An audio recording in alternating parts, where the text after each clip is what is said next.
I'm going to read you all the book that's called The Christmas Light.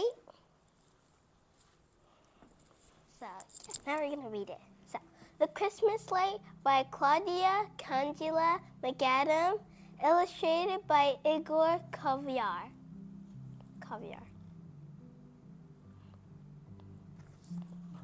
It is the coldest night in Serafina's life, and she can't sleep. Outside the house, the wind roars like a lion and burrows through the roughly thatched roof. The thin blanket is more holes than fabric, and her little sister's frigid feet prod Serafina's bare calf. Serafina's face crumples in an angry frown. On a normal night, the children would not be so far from the fire, crowded in the loft, side by side like stones in a wall. But this is not a normal night. Serafina shoves her sister's feet away and stomps down the ladder. Their tiny house is crammed with family and strangers from out of town. She tiptoes around the slumbering grown-ups, packed as tightly together on the floor as salted fish in a crate. Serafina opens the door a crack. The icy hand of winter strikes her face. Across the lane is their stable, a cave. Hours before, a fist had pounded on their door. A place to stay, the man had asked her father. The night is bitter. Serafina had peeked around him to see a woman, large with child, sitting on a donkey. "We've no more room," her father answered. "Anywhere," the man begged. "The stable," her father said, pointing out to the cave, "and I wish it were more." In the starlight now, hours later, Serafina sees the breath of the donkey. It puffs from the animal like incense rising from the temple in Jerusalem. A baby's cry pierces the silent night. "The child is here," Serafina whispers as she closes the door. A snore is the only response. If Serafina is cold, the family in the stable must be freezing.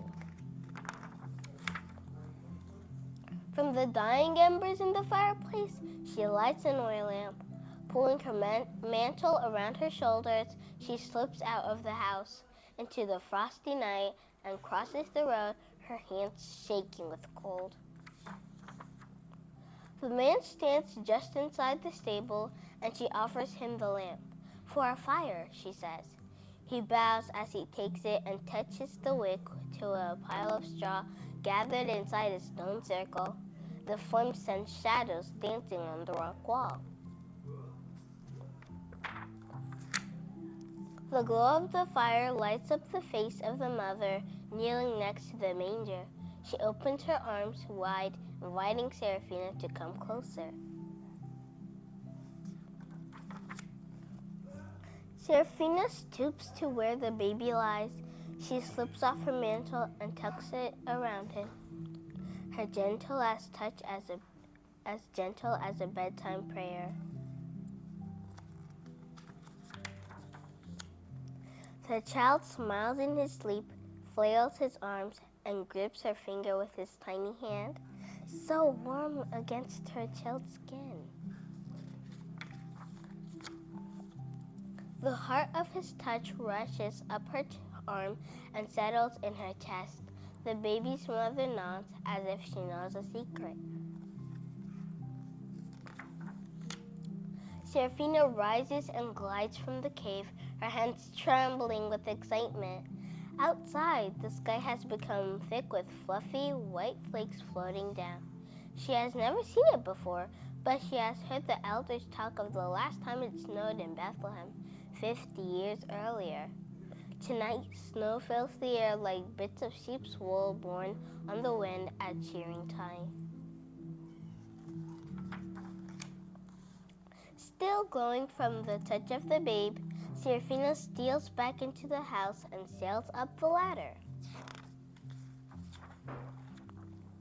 Under the blanket, she pulls her shivering little sister close, heating her heart to heart. The snow piles up on the thatched roof. As Seraphina's eyes slip shut on this special night, a smile lifts the corner of her mouth. The wind seems to hum a heavenly lullaby, as sweet as an angel's song.